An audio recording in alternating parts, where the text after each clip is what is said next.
নমস্কার, কেমন আছেন সবাই? রিয়াজ ওয়ার্ল্ডের একটি ব্লগ দেখতে আপনাদের সকলকে স্বাগত জানাই। তো আপনাদের সামনে তো বেশ কয়েকদিন ব্লগ আনতে পারিনি, আপনারা দেখেইছেন।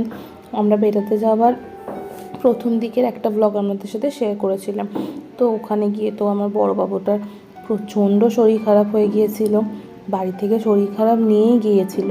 তা ওখানে গিয়ে আরও বাড়াবাড়ি বলতে গেলে, যখন ওর বাবা যখন মুম্বাই গিয়েছিল ওই 4 মাস আগে, আগস্ট মাসে, তখন যেরকম শরীর খারাপ হয়েছিল ঠিক তার রিপিট টেলিকাস্ট। এত শরীর খারাপ হয়েছিল মানে সেটা আর বলে বোঝানোর নয়, প্রচণ্ড শরীর খারাপ হয়েছিল। তো জ্বর, তার সাথে সাথে গায়ে অনেক র্যাশ বেরিয়ে গিয়েছিল। এখানেও আমি ডাক্তারবাবুকে ওভার ফোন কনসাল্ট করছিলাম। তারপর ওখানে একটা চাইল্ড স্পেশালিস্ট, খুব ভালো পরিষেবা, ওখানে দেখিয়েছিলাম।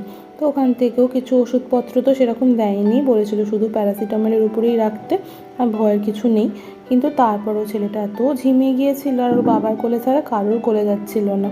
তো ওর জন্য একদম ভালোও লাগছিল না। কিন্তু তারপরেও এতদিন বাদে ঘুরতে বেরিয়েছি, যেতে তো হবেই। তারপর আমরা দুজনা যদি বাচ্চাদেরকে নিয়ে ঘরে থেকে যাই, বাকিদেরও যাওয়া হবে না।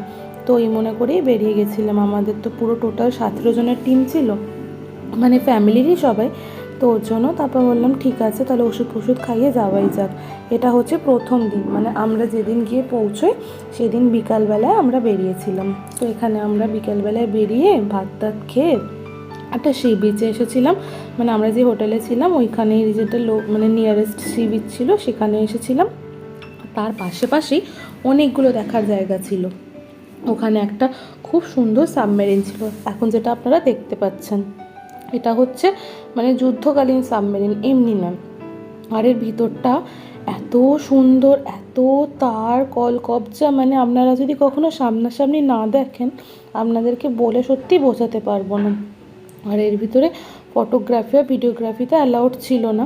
তো ওর জন্য আমার খুব আফসোস। যদি আপনাদের সাথে এর ভিতরটা শেয়ার করতে পারতাম, আপনারা সত্যিই তাজ্জব বনে যেতেন যে একটা জাহাজের ভিতরে, ডুবোজাহাজের ভিতরে এত রকম জিনিসপত্র, এত কম্পার্টমেন্ট, এত ডায়াল, এত কিছু, মানে মেশিনপত্র এত এরকম থাকতে পারে। মানে মনে হচ্ছে ভিতরটা পুরো একরকম একটা, আমি বোঝাতেই পারবো না বলে, যে কীরকম একটা অদ্ভুত জিনিস, অদ্ভুত সুন্দর ভিতরটা। যাই হোক, ওটাও আমরা একটু দেখে নিলাম। দেখে নিয়ে তারপরে আমরা যাচ্ছি একটা এয়ারক্রাফটের দিকে। তো ওখানেও একটা যুদ্ধ বিমান ছিল। তো এই সাবমেরিনের মতনই ওর যুদ্ধ বিমানের ভেতরে কোথায় পাইলটরা থাকে, লোকো পাইলট, তারপর তাদেরও অনেক রকম মেশিনারিজ, কোথায় কি দেখানো হয়, ওর ভিতরটাও খুব সুন্দর ছিল। তো যাই হোক, তবে সাবমেরিনটা আমার বিশেষ করে খুব ভালো লেগেছিল। আর এখানে তো ছোটুটা তাও একটুখানি ভালোই বলতে হবে, মানে আমাদের সবার হাত পাত মানে ধরে ধরে হাঁটছিল, এইসব করছিল। আর বকু তো বাবার কোল ছাড়া কারোর কোলে যাচ্ছিলও না, আর কোল থেকে নেমে এমনিও হাঁটছিল না। ওকে নিয়েই আমরা পুরো নাস্তানুবোধ হয়ে গিয়েছিলাম। আর ছোটু দেখুন কীরকম আমার বোনের হাত ধরে সিঁড়ি দিয়ে উঠছে। তো কিন্তু একটা জিনিস আমি খেয়াল করে দেখেছি, ওর দাদার যখন শরীর খারাপ হয় মানে অসম্ভব রকম লক্ষ্মী হয়ে যায়। ওর আগেরবারও যখন দাদার শরীর খারাপ হয়ে গেছিলো, তখন তো বাবা এখানে ছিল না, আমার কাছে আসার জন্য কখনো বায়না করতো না। আর এবারেও যখন দাদার শরীর খারাপ হলো, সেবারে আমার কাছে তো আসার জন্য বায়না এমনি কখনো সেভাবে করে না। ও এমনি দিদাকে, বাবাকে, এদেরই বেশি ভালোবাসে। তো সেটা তো করেইনি, কিন্তু বাবার কাছেও আমি এবারে সবাই অবাক তাই দেখে, যে যাওয়ার জন্য একটু বায়না করছে না। যেহেতু বুকু সারাক্ষণ বাবার কোলে পিঠে চড়ে রয়েছে, ও একদমই বাবার কাছে যাওয়ার জন্য জেদ করছিল না। খুব সুন্দর সকলের সাথে মানিয়ে গুছিয়ে ছিল। মানে বলা যেতে পারে ওই ট্রিপটাতে পুরো মানে এ গ্রেড নিয়ে পাশ করেছে। এত ভালো কোঅপারেট করেছে আর এত এনজয় করেছে যে বলে বোঝাতে পারবো না। কী না করেছে, সি বিচে এসে লাফালাফি থেকে শুরু করে সব কিছু দেখে কে বলবে একটা 1 বছর 4 মাসের বাচ্চা। দেখুন উপর দিয়ে একটা কীরকম বিমান উড়ে গেল, তোকে দেখাচ্ছিলাম, ও পুরো হাঁ করে দেখছিল, ভীষণ ভাল লাগছিল। আর চারিদিক থেকে এত সুন্দর একটা হাওয়া দিচ্ছিল, আর সমুদ্রের আওয়াজও হচ্ছিল। মানে খুব সুন্দর একটা ওয়েদার এখানে। ভাইজ্যাগে আমি আগেও এসেছি, তখন অনেক ছোট ছিলাম আমি, তো ওই জন্য আমার তখন অতটা পরিষ্কারভাবে কিছু মনে নেই কি দেখেছি কি না দেখেছি। কিন্তু এখন আমি যেগুলোই দেখছি এত ভাল লাগছে কি বলবো। প্রথমেই সাবমেরিনটা দেখেই তো মন ভরে গেল। এরপরে আপনাদের যেটা বললাম এয়ারক্রাফট মিউজিয়াম, ওটার দিকে যাচ্ছি। তো এয়ারক্রাফট মিউজিয়ামের জন্য আমাদের একেবারে যখন আমরা ওই সাবমেরিনটা দেখেছিলাম তখন ওখানের সাথে একেবারে টিকিট করে নেওয়া হয়েছিল। তো এখন এটার ভিতরে যাব। তো এটার ভিতরেও যেরকম বললাম আর কি, একটা যুদ্ধ বিমান তো ছিল, তার মধ্যে অনেক রকম কম্পার্টমেন্টস ছিল, কোথায় কি দেখানো হয়, কোথায় কার পজিশন, কোথায় কে কোথায় থাকে, কিভাবে চালনা করা হয়, ভীষণ ভাল লাগছিল। আর তার সাথে সাথে এরকম অডিও একটা হেল্প পাওয়া যাচ্ছিলো, তো যদি কেউ নিতে ইচ্ছুক হয় তো সেটা সে নিতে পারে। কিন্তু সেসব নিলে হবে কি, আমার ছেলে দুটো তো কানে ওই সমস্ত হেডফোন গুঁজেই রাখতে দেবে না, সব টেনে খুলে ছিঁড়ে ফেলে দেবে। তো ওর জন্য আর ওই সমস্ত কিছু দেখিনি, আমরা লেখাগুলোই পড়ে পড়ে সমস্ত বোঝার চেষ্টা করছিলাম। আর এই দেখুন এখানে বসার জন্য সিট করে রাখা হয়েছে, বসার জায়গাটাও কিন্তু বেশ কি সুন্দর দেখতে না। আর এতদিন বাদে একটা জায়গায় ঘুরতে আসলাম, এত ভালো লাগছিল বলে বোঝানো কথা না। কিন্তু তারপরেও একটু মনটা খারাপ হচ্ছিল ছেলেটার জ্বরের জন্য। আর আমি তো জানি ছেলেটার যখন জ্বর হয় একটু আধটুতে কমে না, একদম মানে সে বাড়াবাড়ি করে তারপরে বাকি দিনগুলো যা হয়েছিল সেই গল্প আপনাদের সাথে পরে শেয়ার করব। মানে প্যারাসিটামল তো নিয়ে নিয়ে ঘুরছিলামই, আর রাত্রিবেলাতে যখন ট্রেনের মধ্যে যাচ্ছিলাম তখন এসির জন্য তো ঠান্ডা ছিলই, তো এসিটাকে তো আর ওভাবে রেগুলেট মানে যাই হোক ওখান থেকেই করে ওরা ভালো টেম্পারেচার মানে মেনটেন করার জন্য, তো ঠান্ডাও ভালো ছিল। আর এদিকে ছেলেটারও গা পুড়ে যাচ্ছে জ্বরে, জলপট্টি দিতে দিতে ওরকমভাবে যাচ্ছিলো।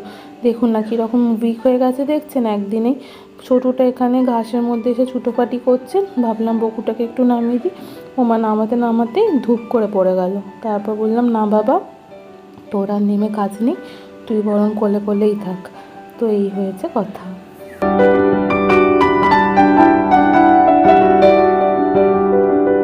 এই দেখুন এবার আমরা মিউজিয়ামের ওই একদম এন্ট্রান্সের মুখটাতে দাঁড়িয়ে রয়েছি। এখন মিউজিয়ামটার ভিতরে ঢুকবো, আর মিউজিয়ামের মধ্যে তারপরে আরও অনেক কিছু সমস্ত ইকুইপমেন্টস, তারপরে আরও অন্যান্য অনেক কিছু যারা শহীদ হয়েছেন তাদের কিছু কিছু স্ট্যাচু, তাদের কিছু কিছু ব্যবহার করা আসবাব, মানে আসবাব নয় জিনিসপত্র, ওইগুলোকেও খুব সুন্দরভাবে সংরক্ষণ করা হয়েছে। তো সেইগুলোই দেখতে দেখতে আমরা মেইন যে এয়ারক্রাফটের যে বিমানটা আর কি, যুদ্ধ বিমান যাকে বলা চলে, সেটার দিকে এগিয়ে যাচ্ছিলাম। আর তার আগে এই সমস্ত জিনিসগুলো দেখে নিচ্ছিলাম যে কীভাবে যুদ্ধকালীন সময়ে কোন বিমানে কী ধরনের কাজ হয়, কোন ধরনের পার্টসগুলোর কী কী উপকারিতা থাকে, কী কী প্রয়োজনীয়তা থাকে, এই সমস্ত কিছু এখানে খুব সুন্দরভাবে বুঝিয়ে একদম লিস্ট করে রাখা ছিল। তো সেগুলোই আমরা দেখতে দেখতে ওই দিকটাতে এগোচ্ছিলাম। অনেক দিন বাদে ঘুরতে বেরোনো তো, আর একই পরিবারের এতজন মিলে এসেছি, সবাই ভীষণ খুশি। কিন্তু সবারই ওই একটাই দুশ্চিন্তা ছেলেটাকে নিয়ে। আর বেশিরভাগ জনই তো বয়স্ক, আমার মা বাবা, শ্বশুর শাশুড়ি, আমার জেঠি শাশুড়ি, জ্যাঠা শ্বশুর, তারপরে কাকি শাশুড়ি, আর তাছাড়া তো আপনাদের বলেইছিলাম আগে ব্লগে আমার মামা শ্বশুর, মামা শাশুড়ি, তাদের দুটো ছেলে মেয়ে, তারপর জ্যাঠা শ্বশুর তাদের নাতি, সবাই ছিল। আর এদিকে তো আমার মা বাবারা ছিলই, মা বাবা আমার মামার মেয়ে সবাই ছিল। তো এতজন থাকার জন্য সবাই কাছে যেটা ভাবছিলাম প্রথমে যাওয়ার জন্য, যে হেল্পটা হবে কি ছেলেগুলো তাহলে সবার কোলে কোলে গেলে তাহলে আর আমাদের ঘুরতে অতটা কষ্ট হবে না, তো আমরা একটু হলেও রিলিফ পাবো। কিন্তু সেই ভাবায় একদম বালি, মানে কোনো তো কারো কাছে গেলই না। ছোটু যাও বা একটু আধটু এর কাছে যাচ্ছিল, কিন্তু বকু তোর বাবা ছাড়া কারোর কাছে যাচ্ছিল না, সারাক্ষণ খালি বাবা আর বাবা। আর এমনকি আপনারা শুনলে অবাক হবেন, আমার কাছেও আসছিল না। এমনিতে ছোটু একটু কমই মা ভক্ত, কিন্তু বকু তাও একটু মামা করে আর কি। তো ওরই মধ্যে আমার কাছে একদম ও আসছিলই না। আর যে কটা দিন ঘুরেছিলাম অর্ণব তো পুরো ফার্স্ট্রেটেডই হয়ে যাচ্ছিল ওকে কোলে নিয়ে নিয়ে, এমনি এনজয় যেমন করছিল, বলছে যে আমি আর পাচ্ছি না, আমার হাতটা পুরো ব্যথা হয়ে যাচ্ছে, তুই এবারে একটুখানি মায়ের কাছে যা, দিদার কাছে যা, দাদুর কাছে, ঠাম্মার কাছে, কারো কাছে যাচ্ছিল না, তাও একটু তো জোর করে নেওয়াই হচ্ছিল। তো এক ধরনের এক্সপিরিয়েন্স হলো বাবা একটা ঘুরতে গিয়ে, যে ছোট বাচ্চা নিয়ে ঘোরা আমি অনেকের মুখেই শুনেছি। অনেকে বলে যে 5 বছর যতদিন না হচ্ছে ততদিন বাচ্চাদেরকে নিয়ে ঘুরে কোনো শান্তি নেই, কিন্তু আমি ভাবতাম কি না না সেরকম কোনো ব্যাপার হবে না। তো আমার ক্ষেত্রেও তো সেমই হলো। তো প্রথমে যখন মানে যাওয়ার সমস্ত ঠিক ঠিকানা হচ্ছিল, তখন তো হঠাৎ করেই হওয়ার পরে একদম সাবধানেই ছিলাম, কিন্তু তারপরে হঠাৎ করে যাওয়ার আগের দিন রাত্রিবেলা, রবিবার আমাদের ট্রেন, শনিবার দিন বিকালবেলা থেকে জ্বর। যখনই তো আমি দেখেছিলাম জ্বর, তখনই বুঝে গেছিলাম যে তাহলে সারা ঘোরাটাই আমাকে এরকমভাবেই করতে হবে, আর যেমন বাবা তেমনই। তবে আমি একটা কথা বলতে চাই, ওইখানের না ডাক্তারেরা অন্য রকমই হয় জানেন তো। আমি মানে একটা ওখানে চাইল্ড কেয়ার ইউনিটে দেখাতে গেছিলাম, ওখানে একটা চাইল্ড আর ওমেনদেরই জন্য মানে মাদারদের জন্য আর বাচ্চাদের জন্যই একটা হসপিটাল ছিল, প্রাইভেট হসপিটাল আর কি, নার্সিংহোম। তো সেখানে গিয়েছিলাম, এত ভালো ওখানে পরিষেবা আপনারা চিন্তা করতে পারবেন না। একটা বাচ্চাকে 3টে ডক্টর মিলে দেখলো জানেন। প্রথম একটা জুনিয়র ডক্টর দেখলো, তারপরে একটা সিনিয়র ডক্টর মানে যিনি কি নাম চাইল্ড স্পেশালিস্ট ছিলেন তিনি এসে দেখলো, তারপরে ওভার দ্য ফোন কনসাল্ট করলো। তো ওরা প্রথমে ব্লাড টেস্ট সাসপেক্ট করেছিল, মানে ব্লাড টেস্ট সাসপেক্ট না করার জন্য রেকমেন্ড করেছিল যিনি জুনিয়র ডক্টর ছিলেন, যেগুলো হয় আর কি, সিবিসি, ডেঙ্গু, ম্যালেরিয়া, এই সমস্তগুলো ছিল। তারপরে উনি চলে যাওয়ার পরে উনি ফোনে একজনের সাথে কথা বললেন, তো তিনি ফোনে অন্য ধরনের ওষুধপত্র কিছু দিচ্ছিলেন, অ্যান্টিবায়োটিক বা কিছু ওই জাতীয়।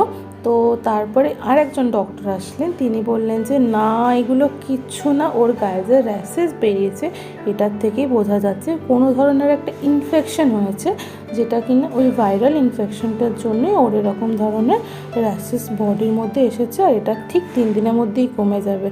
তো আপনারা শুধু প্যারাসিটামল ছাড়া আর কিচ্ছু দেবেন না।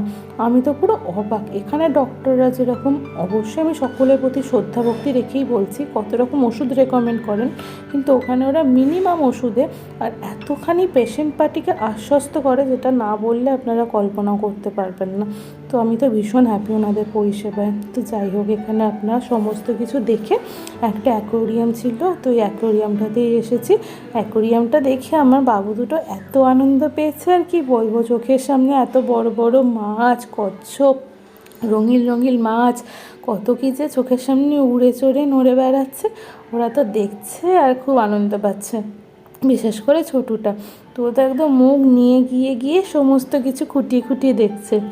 তো ওদের কাণ্ড দেখে সবাই হাসছে।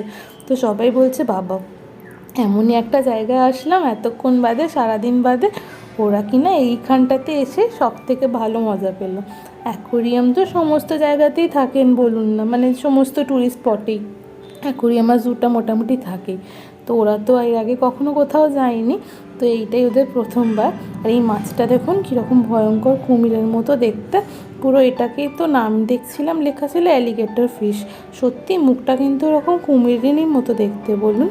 তো যাই হোক, এগুলো দেখছে ওরা অবাক হয়ে, আর ওরা খুব খুশি হচ্ছে, আর ওদের খুশি দেখে আমারও মনে মনে এত ভালো লাগছে যে প্রথমবার এত কিছু চোখের সামনে মাছ দেখে ওদের এত আনন্দ হচ্ছে।